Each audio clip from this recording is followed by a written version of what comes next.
శ్రీ పొట్టి శ్రీరాములు నెల్లూరు జిల్లా కావలి. కావలి డివిజన్ పరిధిలోని బోగోలు మండలం రైల్వే బిట్రగుంట. నాటి తెల్లదొరల కాలంలో లిటిల్ ఇంగ్లండ్‌గా పిలువబడిన రైల్వే బిట్రగుంట బోగోలు మండలంలోని 16 పంచాయతీలలోని క్రైస్తవ సోదరీమణులు, పాస్టర్లు, ఫాదర్లు, చర్చిలలో ప్రపంచంలోని అనేక దేశాలు క్రిస్మస్ పండుగ వేడుకను అత్యంత వైభవంగా, ఘనంగా నిర్వహిస్తూ యేసుక్రీస్తు ప్రభువు మానవాళి పాప శాపముల నుండి విడిపించుటకు, రక్షణ కలిగించుటకు, స్వర్గమనే పరలోక రాజ్యం చేర్చుటకు, పరలోకము నుండి భూమిపైకి పరిశుద్ధుడిగా పురుష ప్రమేయం లేకుండా కన్యక గర్భాన జన్మించి మానవుని యొక్క పాపముల యొక్క శాపముల నుండి పరిహారార్థం ప్రాయశ్చిత్తం కలుగజేయుటకే యేసుక్రీస్తు ప్రభు సిలువలో మరణించి సజీవుడిగా, నిజదేవుడిగా, పునరుద్ధానుడుగా యేసుక్రీస్తు ప్రభు మూడవ నాడు సమాధి గెలిచాడని అందరూ చూస్తుండగా అర్హుడైన యేసుక్రీస్తు ప్రభు మరల తన యందు విశ్వసించిన క్రైస్తవ సోదరులు విశ్వాసుల కొరకు రెండవ రాకడలో మరలా భూమి మీదకి వస్తాడనే ప్రగాఢ నమ్మకం క్రైస్తవ సోదరీమణులు ప్రపంచవ్యాప్తంగా నిర్వహిస్తున్న క్రైస్తవ సోదరుల క్రిస్మస్ పండుగను అత్యంత వైభవంగా భక్తి శ్రద్ధలతో నిర్వహించారు.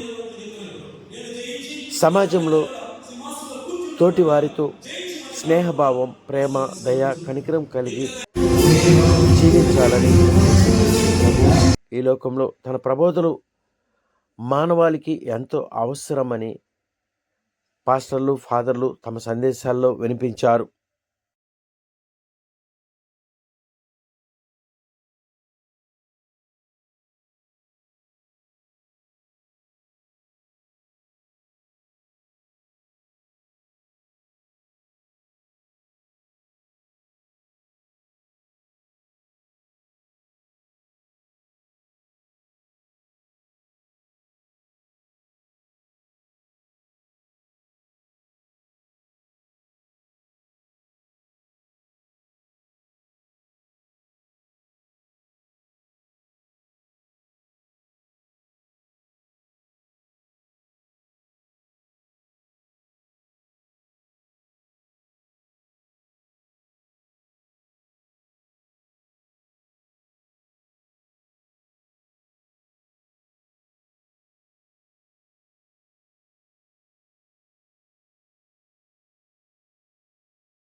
రక్షింపబడిన వారందరూ కూడా ప్రభువుకు జీవితాంతం వరకు కూడా నమ్మకస్తులుగా జీవించాలని మేము తెలియపరుస్తూ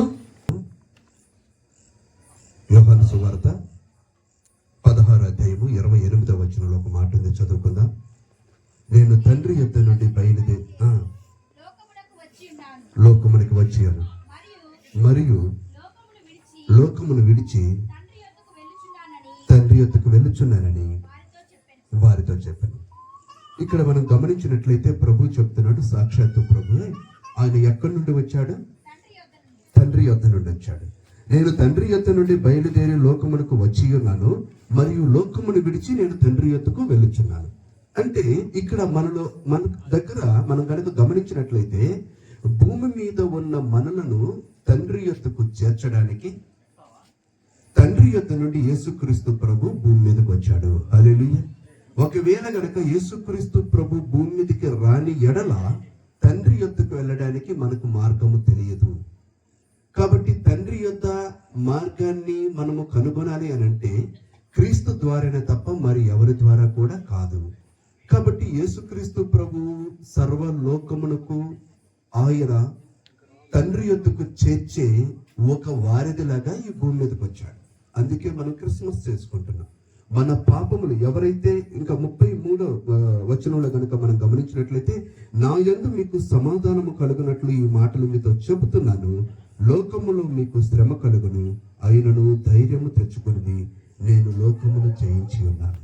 అంటే తండ్రి యొద్దకు మనము వెళ్ళాలి అని అంటే క్రీస్తుతో మనం పయనించాలి. క్రీస్తుతో మనం పయనించేటప్పుడు క్రీస్తు లోకమును జయించి ఉన్నాడు గనుక మనము కూడా లోకమును జయించాలి. లోకము అంటే చీకటి, లేదా లోకము అంటే పాపం. పాపమును మనం జయించాలి అంటే పరిశుద్ధుడు మనకు సహవాసం కావాలి.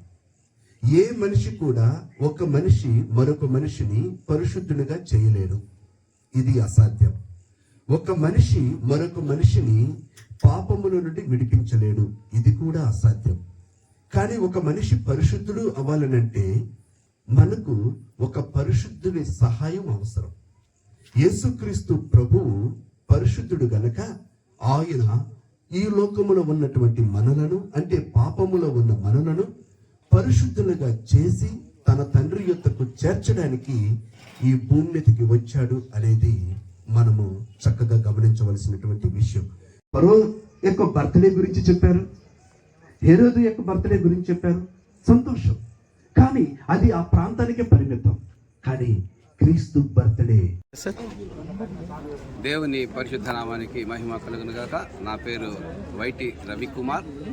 తెలుగు బ్యాప్టిస్ట్ సంఘము కావలి తరపున నేను మాట్లాడుతున్నాను. ఈ దినము ఒక ప్రత్యేకమైన క్రిస్మస్ ఈవ్గా ఈ యొక్క సంఘంలో మేము సెలబ్రేట్ చేస్తున్నాము.